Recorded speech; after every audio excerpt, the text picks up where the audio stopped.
Chapter 4 Advanced Formula and Function in MS Excel 2010.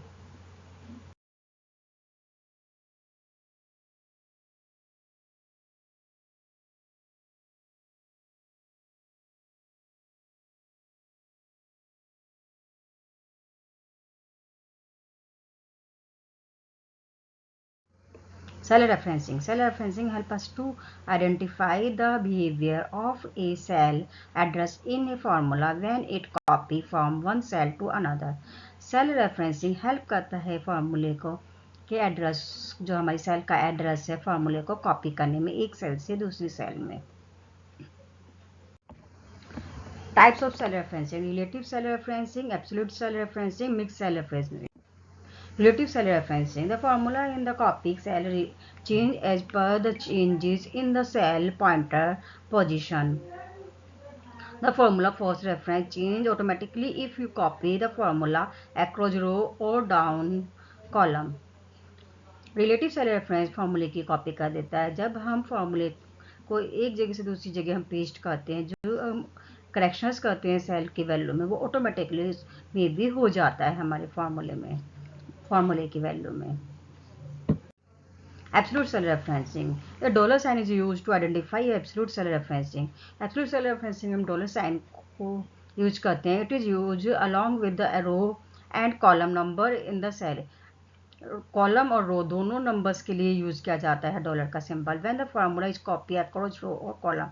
इसमें फार्मूले की कॉपी कर सकते हैं हम रो में और कॉलम में, और डॉलर साइन की हेल्प से हम सेल को फिक्स कर सकते हैं. Mixed cell referencing. In this dollar sign should appear either with the column number or the row number. Mix cell referencing में हम डॉलर साइन को यूज करते हैं. इसमें रो नंबर और कॉलम नंबर, मतलब एब्सोल्यूट सेल रेफरेंसिंग और relative cell referencing दोनों ही मिक्स्ड होती हैं. Using function. There are various function available in MS Excel. MS Excel में वेरियस टाइप के फंक्शन अवेलेबल हैं that can be applied to a cell और a range of cell to produce quick output. Microsoft Excel में जो भी हम functions को use करते हैं, रेंज को यूज करते हैं, उसमें उसका आउटपुट हमें तुरंत ही शो कर देता है. Functions examples. AutoSum recently used financial, logical, text, date and time, look and up reference, math and index and many more. Microsoft Excel में हम डिफरेंट टाइप के फंक्शंस यूज कर सकते हैं, जैसे AutoSum, recently use function use कर सकते हैं, financial, logical, text, date and time, lookup, reference, mathematic and many more functions को हम माइक्रोसॉफ्ट एक्सेल में यूज कर सकते हैं. Find function. फंक्शंस हमें कहाँ मिलते हैं? Functions are available in the function library group of formula tab on the ribbon. Ribbon में जो हमारा फॉर्मूला का टैब होता है, इसमें फंक्शन लाइब्रेरी ग्रुप में हमें सभी फंक्शंस अवेलेबल मिलते हैं. Functions commonly used in MS Excel. MS Excel में जो फंक्शन हम कॉमनली यूज करते हैं वो है sum, average, count, max, minimum और if. Sum is used for editing up all the numbers in a range of cells. Sum function की help से हम नंबर्स को ऐड कर सकते हैं. Syntax is equal to sum range of और number. हम फॉर्मूला लगाते हैं, is equal to sum range लिखते हैं या फिर हम नंबर लिखते हैं. एक एग्जाम्पल्स हैं यहाँ पर, जैसे रोज में नंबर लिखा हुआ है, एक जो हमारा कॉलम है, और 1 2 3 4 5 6 7 की हमारी रोज है. ए वाला जो कॉलम है इसमें हमने नंबर्स लिखे कुछ डिजिट, और हमने A7 सेल में फॉर्मूला लगाया जिकल to sum A1 colon A6 bracket को क्लोज किया है, तो हमारा आउटपुट जो आया है वो 94 आया. इन सभी नंबर को अगर हम प्लस करते तो हमारा रिजल्ट 94 आएगा. Average. Average is used for calculating the average of all the numbers in a range of cell. Average function का यूज हम सभी नंबर्स की एवरेज निकालने के लिए करते हैं. सिंटैक्स एवरेज, रेंज और नंबर. एवरेज निकालने के लिए हम इजिकल टू एवरेज रेंज लिखते हैं या फिर हम नंबर्स लिखते हैं जिस नंबर का हमें एवरेज निकालना है. यहाँ पर एक रिजल्ट दिया हुआ है, इसमें ए कॉलम्स में हमारी एवरेज कुछ नंबर्स लिखे हुए हैं और हमने यहाँ पर फॉर्मूला लगाया इजिकल टू एवरेज, ब्रैकेट में हमने सेल लिखी है A1 से A6.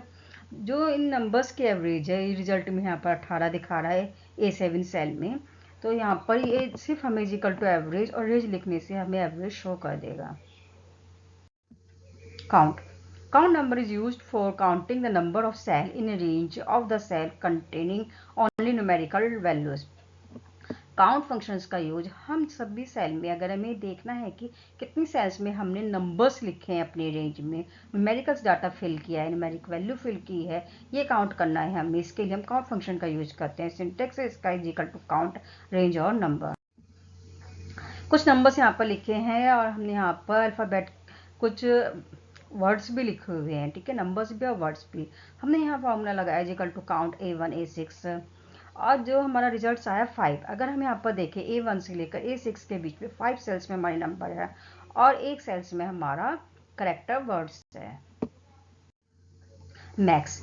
Max is used for displaying the largest value in a range of cell as an output. Max function का यूज हम लार्जेस्ट वैल्यू को शो करने के लिए करते हैं. इसका सिंटेक्स है मैक्स रेंज और नंबर्स. यहाँ पर कुछ नंबर्स लिखे हैं, फॉर्मूला हमने लगाया मैक्स A1 कॉलन A6. तो इन जो भी नंबर है इसमें सभी नंबर्स में मैक्सिमम वैल्यू हमारी 92 है. 92 इसने रिजल्ट में शो कर दी है. Min is use for displaying the smallest value in a range of cell as an output. Syntax min range और नंबर्स. मिनिमम फंक्शन का यूज हम स्मॉलेस्ट वैल्यू को फाइंड करने के लिए करते हैं. इसका सिंटेक्स है मेन रेंज और नंबर्स. अगर हमें मिनिमम्स वैल्यू देखनी है तो हमने जैसे कुछ सेल में नंबर्स लिखे हैं, फॉर्मूला लगाया इक्वल टू मेन MIN और ब्रैकेट में A1 कॉलन A6 लिखा है. जो इसमें मिनिमम वैल्यू है वो 19 है, तो 19 इसने रिजल्ट में शो कर दिया है. If is a conditional function that display the either true or false as an output. If functions का यूज हम कंडीशन देने के लिए करते हैं जिसमें हमें ट्रू और फॉल्स में रिजल्ट चाहिए. This function display the first value as the output. If functions की हेल्प से जो फर्स्ट वैल्यू है हमारी वो हमें आउटपुट में शो करता है. If the specified condition evaluate if true and the second value if the condition evaluate the true false. जो हमारी फर्स्ट वैल्यू है वो हमारी ट्रू है और सेकंड वैल्यू जो है हमारी फॉल्स है. ये चेक करने के लिए हमारी कौन सी वैल्यू ट्रू है या कौन सी वैल्यू फॉल्स है कंडीशंस वो हम यूज करते हैं इफ फॉर्मूले में. एग्जाम्पल. इफ हमने एक यहाँ पर फॉर्मूला लगाया इफ का is equal to if A1 greater than 32 45 82. यहाँ पर कुछ रेंज लिखी है, फॉर्मूला है is equal to A1 greater than 32 45 82. A1 की जो हमारी वैल्यू है 68, ठीक है, 68 वैल्यू हमारी 32 45 82 किससे हमारी यहाँ पर ज़्यादा है, तो हमारा 82 से हमारी जो 68 की वैल्यू है कम है, तो यही इसमें शो कर रहा है 82 आंसर है हमारा. इस तरीके से हम इफ कंडीशन का यूज कर सकते हैं माइक्रोसॉफ्ट एक्सेल में. Conditional formatting. This feature is used for formatting data in the worksheets based on a specific condition. Microsoft Excel की शीट्स में अगर हमें अपनी जो डाटा है उसमें कुछ कंडीशन के अकॉर्डिंग फॉर्मेटिंग करनी है तब हम कंडीशनल फॉर्मेटिंग फंक्शंस का यूज करते हैं. Step 1 select the cell range. सबसे पहले हम सेल रेंज को सेलेक्ट करते हैं. Step 2 click on the home tab on the ribbon and click conditional formatting in the style group. इसके बाद हम होम टैब में रिबन में कंडीशनल फॉर्मेटिंग फंक्शंस पर क्लिक करते हैं स्टाइल ग्रुप में. Step 3 select the desired option to the specific if condition from the drop down list. Drop down list में से हम कंडीशंस को ऑप्शंस को सिलेक्ट करते हैं कि हम किस टाइप की कंडीशन चाहिए. Step 4 type the value to create a condition and select the desired formatting style. इसके बाद हम वैल्यू को टाइप करते हैं, फॉर्मेटिंग स्टाइल को सिलेक्ट करते हैं, click on the okay button पर क्लिक करते हैं. जो फॉर्मेटिंग स्टाइल हमने दी है उसके अकॉर्डिंग कंडीशन के अकॉर्डिंग हमारी जो सिलेक्टेड रेंज है उसकी फॉर्मेटिंग हो जाती है. कंडीशनल फॉर्मेटिंग जैसे कि यहाँ पर दिखाया गया है कि जो एक रेंज है रेंज को सिलेक्ट कर रखा है. जब हम कंडीशनल फॉर्मेटिंग के फंक्शंस पर क्लिक करते हैं यहाँ पर टॉप 10% बॉटम ये सब फंक्शंस आते हैं. डाटा बार कलर स्कीम हम जिससे अकॉर्डिंग फॉर्मेटिंग चाहिए वो फंक्शन हम यहाँ से सेलेक्ट कर लेते हैं और ओके कर देते हैं. इसी के अकॉर्डिंग हमारी कंडीशनल फॉर्म जो कलर हमने सेलेक्ट किया उसी के अकॉर्डिंग हमारी फॉर्मेटिंग हो जाती है सिलेक्टेड रेंज की. Sorting data. Arranging data in ascending और descending order is called sorting. किसी भी डाटा को असेंडिंग और डिसेंडिंग ऑर्डर में लगाना शॉर्टिंग कहलाता है. MS Excel 2010 offers 2 options for sorting data, ascending orders और डिसेंडिंग ऑर्डर. माइक्रोसॉफ्ट एक्सेल में हम असेंडिंग और डिसेंडिंग ऑर्डर में शॉर्टिंग फंक्शन यूज कर सकते हैं. Step for sorting data A to Z. अगर हमें असेंडिंग ऑर्डर में शॉर्टिंग करनी है तब हम select cell in a worksheet में से रेंज सेल को सिलेक्ट करते हैं, click on the data tab पर क्लिक करते हैं, click on the sort A to Z in the sort and filter group. Sort and filter group में sort A to Z पर क्लिक करते हैं, हमारा सभी डाटा अल्फाबेटिकली लग जाता है ए टू जेड ऑर्डर्स में। Step for sorting data Z to A. Select cell in a worksheet. सबसे पहले हम वर्कशीट में से सेल को सिलेक्ट करते हैं, click on the data tab पर क्लिक करते हैं, click on sort Z to A in the sort and filter group. इसके बाद हम शॉर्ट एंड फिल्टर ग्रुप में जेड टू ए फंक्शंस पर क्लिक करते हैं। इससे हमारा डाटा डिसेंडिंग ऑर्डर में शॉर्टिंग हो जाता है।